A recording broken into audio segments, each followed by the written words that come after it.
Kozhikode medical കോളേജിൽ ചികിത്സാ പിഴവ് തുടർക്കഥയാകുന്നതിൽ പ്രതിഷേധവുമായി ബിജെപി കുറ്റക്കാർക്കെതിരെ കർശന നടപടി സ്വീകരിക്കണം എന്നാവശ്യപ്പെട്ട് മെഡിക്കൽ കോളേജിന് മുന്നിൽ ഉപവാസ സമരം നടത്തി.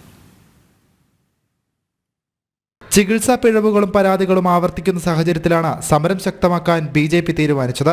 ബിജെപി ജില്ലാ സെക്രട്ടറി ടി രനീഷ് നടത്തിയ ഉപവാസം ജില്ലാ അധ്യക്ഷൻ വി.കെ. സജീവൻ ഉദ്ഘാടനം ചെയ്തു. സ്വകാര്യ ആശുപത്രിക്ക് വേണ്ടി മെഡിക്കൽ കോളേജിനെ തകർക്കാൻ അനുവദിക്കില്ലെന്ന് അദ്ദേഹം പറഞ്ഞു. കോഴിക്കോട് മെഡിക്കൽ കോളേജിലെ ഡോക്ടർമാർക്കിങ്ങനെ തുടർച്ചയായിട്ട് ചികിത്സാ പിഴവ് സംഭവിക്കാമല്ലോ. നിങ്ങളുടെ ശ്രദ്ധ എന്തിനാ ഉള്ളത് അറിയണല്ലോ. രോഗികളെ ചികിത്സിക്കുന്ന കാര്യത്തിൽ അല്ലെങ്കിൽ നിങ്ങളുടെ ശ്രദ്ധ മറ്റെന്തിനാ ഉള്ളത് നിങ്ങൾ നാട്ടുകാർക്കൊക്കെ അറിയാം.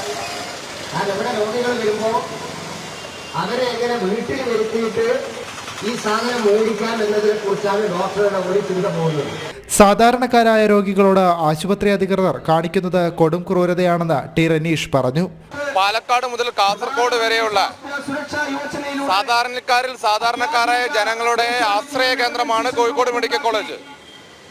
ആ കോഴിക്കോട് മെഡിക്കൽ കോളേജിൽ തുടർച്ചയായി ചികിത്സാ പിഴവ് ആവർത്തിക്കുന്നു എന്നുള്ളതാണ് ഭാരതീയ ജനതാ പാർട്ടിയെ ഇത്തരത്തിലുള്ള സമരമുഖത്തേക്ക് എത്തിച്ചിട്ടുള്ളത്. സാധാരണക്കാരന്റെ ആശ്രയ കേന്ദ്രമായ മെഡിക്കൽ കോളേജിനെ തകർക്കാനായിട്ടുള്ള ആസൂത്രിതമായ ശ്രമങ്ങൾക്കെതിരെ ഇത്തരത്തിൽ ചികിത്സാ പിഴവ് സംഭവിച്ചിട്ടുള്ള ഡോക്ടർമാർക്കെതിരെ ശക്തമായ നടപടി സ്വീകരിക്കണമെന്ന് ആവശ്യപ്പെട്ടുകൊണ്ടാണ് ഭാരതീയ ജനതാ പാർട്ടി ഈ സമരരംഗത്തുള്ളത്.